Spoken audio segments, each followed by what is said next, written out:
voice actor, magaling kang singer. Pero pwede ka bang kumanta Oo kung naman. voice actor ka? Na iba ang boses. Kumari, Happy birthday to you. di ba? Subukan mo. Kung ano ka, singer ka, hindi mo kantang ganun yun. Oo. Di ba? Yung mga tipong, si Bubot si Chachay, magkaibigan. Yan. Eh kung natural, si Bubot si Chachay, di ba? Parang kung kakantahin mo siya as your normal voice, iba yung character voice. Pero kaya namin kumanta.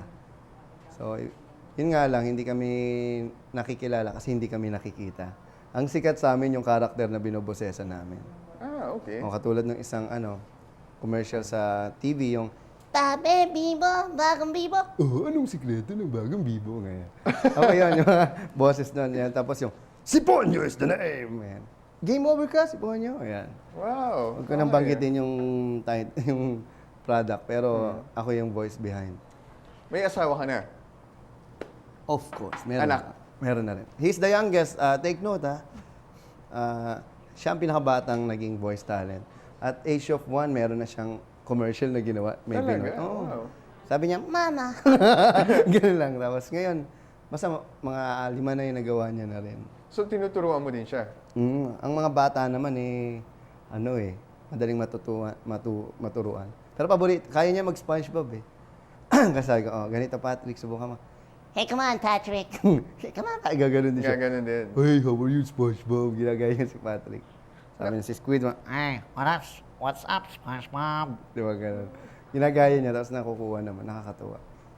Yung wife mo, tinuturuan mo Hindi. din? Wala siyang kaugnayan sa lahat ng ginagawa ko. Nasa shipping industry siya, manager siya sa isang shipping company.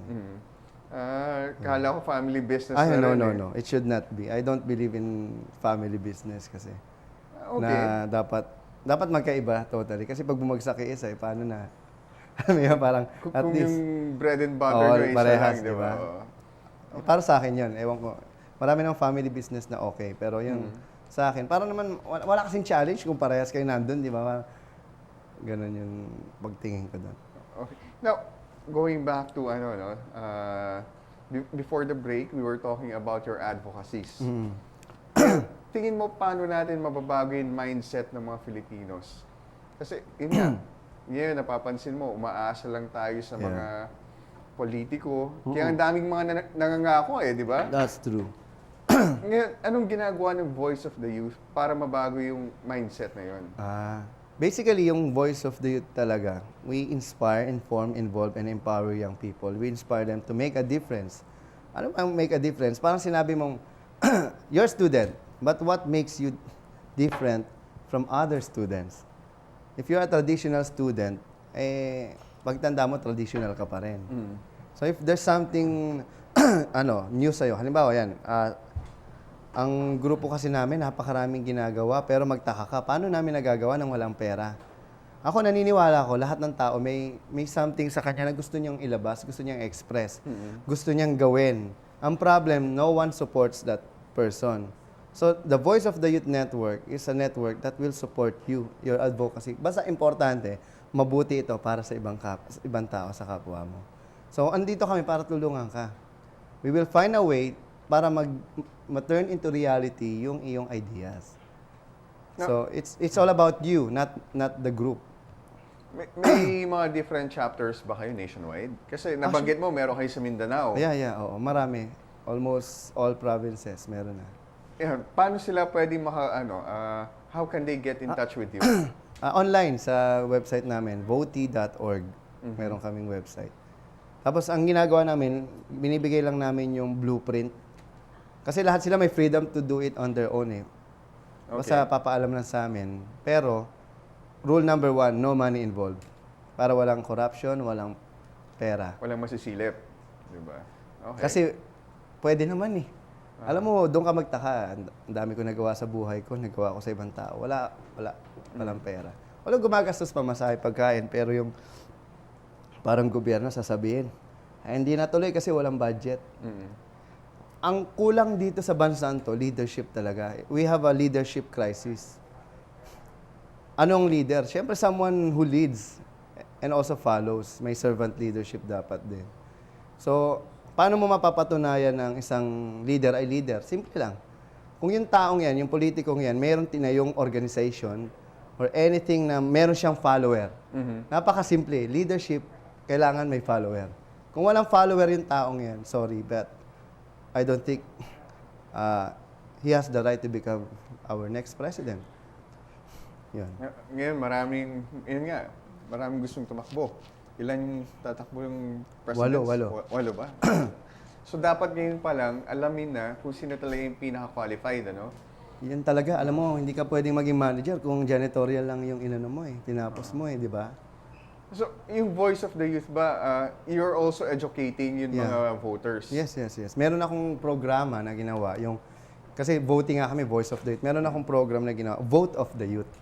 Ano yun? Vote rin. Okay. It's more on how you will, vote for someone. Ano yung intelligent voting na tinatawag? Na balang araw sana wag mong pagsisihan kung sino yung binoto mo. Yan ba yung iboboto mo? Yan ba yun? Gumawa nga akong kanta. Oh, Actually, yeah. dahil minsan nadidepress na rin ako sa the way our fellow Filipino think. Napasulat ako ng kanta ng 1 hour. Ganito yung pinakabanat niya. Sana meron pala tayong Facebook. Hindi ko naibigay.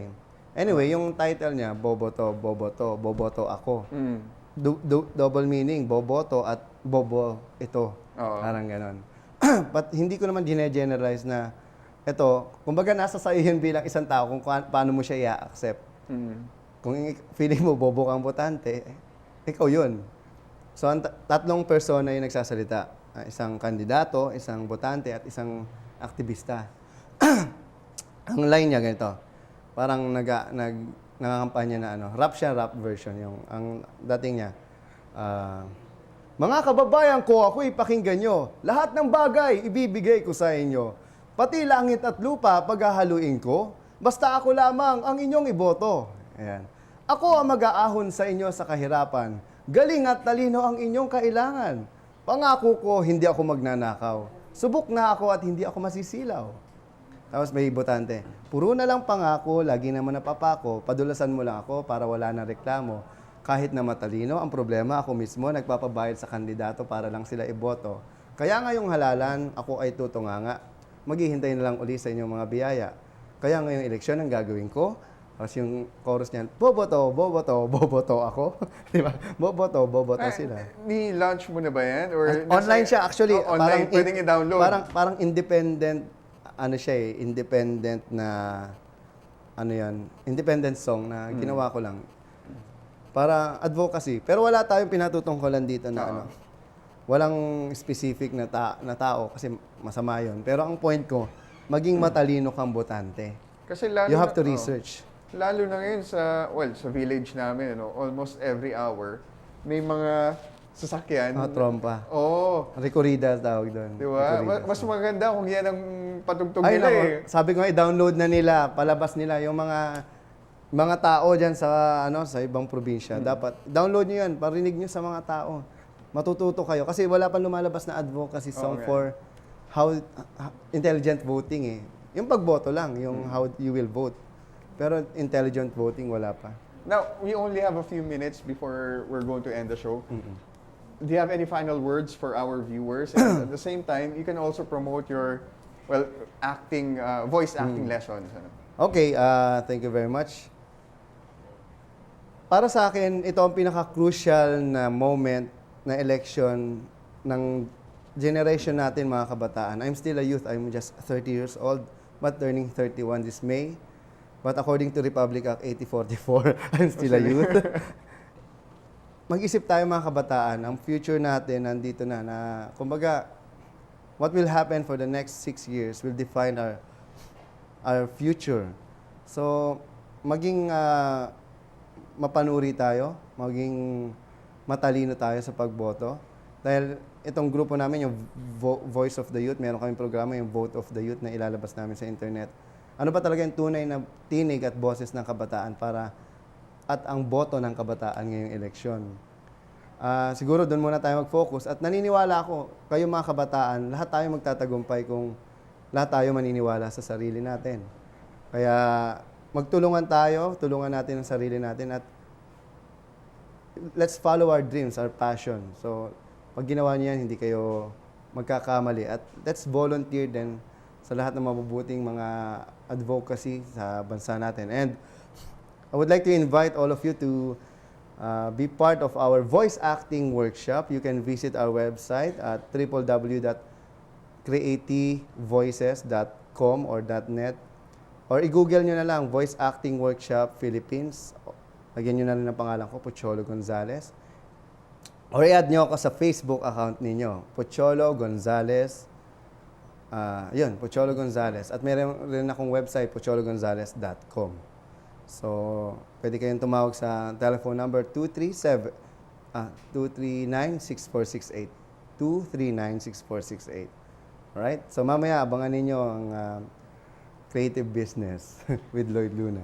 Okay. Thank you very much, Alright. Cholo. Thank you. Now, the next show will be about creative business.